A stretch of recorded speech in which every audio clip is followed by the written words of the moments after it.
안녕하세요. 미래경제와 IT, 미래경제와 기술 김준호입니다.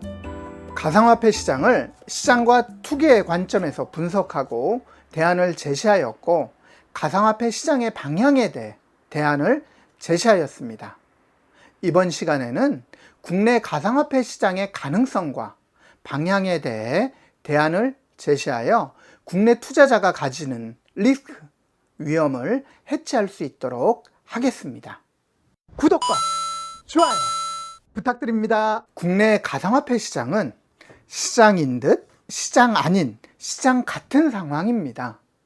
이는 가상화폐 거래소가 존재하고 있고 하루 거래량이 조 단위가 넘게 거래되고 있어 시장인 것은 맞는데, 정부에서 기준에 맞지 않으면 거래소를 중지한다고 하고 있어 기준에 충족하는 곳이 없으면 거래소는 존재하지 않기 때문에 시장이 아닌 것이고, 이렇듯 저렇듯 시장에서 거래가 발생하기 때문에 시장 같은 상황입니다. 이런 시장 상황은 국내 가상화폐 시장의 불확실성을 극대화시키고 있어 이에 대한 투자자 또는 시장에 대해 위험을 방관하고 있다고 할 수 있습니다. 저는 가치가 있는 가상화폐에 대해 주목하고 있습니다. 사례로 미국 페이스북이 중심이 되어 출시를 준비하고 있는 DM을 주시하려고 합니다. 이는 가상화폐가 향후 세계 경제의 패권을 결정하는 데 중심이 될 것이고, 이는 한 세기 또는 상당 기간 세계 경제의 중심이 되는 결제 수단으로 정착할 가능성이 매우 높기 때문입니다. 그럼에도 국내에서는 전혀 준비되고 있지 않고 있어 이에 대해 국내 시장이 도태되지 않고 중심이 될 수 있는 대안을 제시하겠습니다. 가상화폐의 가능성은 화폐의 기능입니다. 이는 다수가 화폐로 인정하고 사용해야 하는 것입니다. 비트코인을 예를 들면 테슬라의 창업자 일론 머스크가 테슬라의 전기자동차 결제 수단으로 사용한다고 하는 순간 폭등하였습니다. 이는 화폐로서의 기능을 검증한 것인데, 그에 반해 다른 가상화폐들은 화폐로서의 기능이 없다면 가상화폐 시장에서 도태될 것이라고 저는 판단합니다. 국내 가상화폐 시장에서 방점을 두고 제시할 부분은 앞에서 언급한 것과 같이 화폐로서의 기능을 가질 수 있는 가상화폐가 나타나야 된다는 것입니다.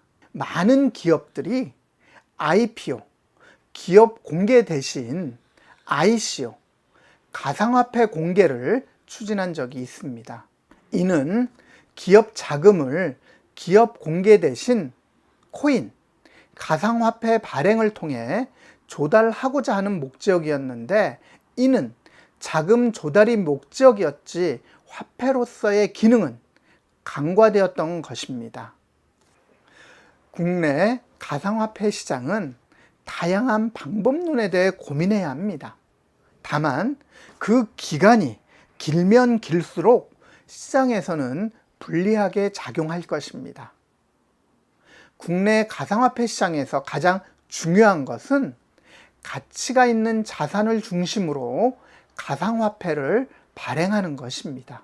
예를 들면 삼성전자를 비롯한 대기업 중심의 자산을 기초 자산으로 하는 가상화폐가 있을 수 있고, 제주도 등 지방자치단체 또는 JDC 같은 공공기관이 중심이 되는 가상화폐가 있을 수가 있고, 중소기업 조합이 중심이 되는 가상화폐 등 여러 가지 형태가 있을 수 있습니다. 하지만 시장에서 자산의 내재 가치로 인정받고, 이를 시장에서 화폐로서 기능을 인정받기 위해서는 삼성전자와 같은 대기업 중심의 가상화폐가 가장 좋은 대안이라고 생각합니다. 특히 글로벌 사용이 가능한 전자제품, 자동차, 화장품, 식품 등 다양한 기업이 참여하고 사용할 수 있는 가상화폐가 필요로 하는 것입니다. 이런 가상화폐는 시장에서 만들어지는 것이 가장 효과적입니다. 하지만 국내에서는 아무런 기반이 없기 때문에 아무도 선뜻 나서기 어려운 구조입니다. 다른 사례이기는 하지만 인터넷 뱅크가 도입되기 위해 엄청난 어려움이 있었습니다. 하지만 국제적 추세와 시대의 흐름에 결국 인터넷 뱅크는 출범하였고 성공적 안착을 하고 있습니다. 가상화폐 시장 역시 국제적 추세와 시대의 흐름인 것은 사실입니다.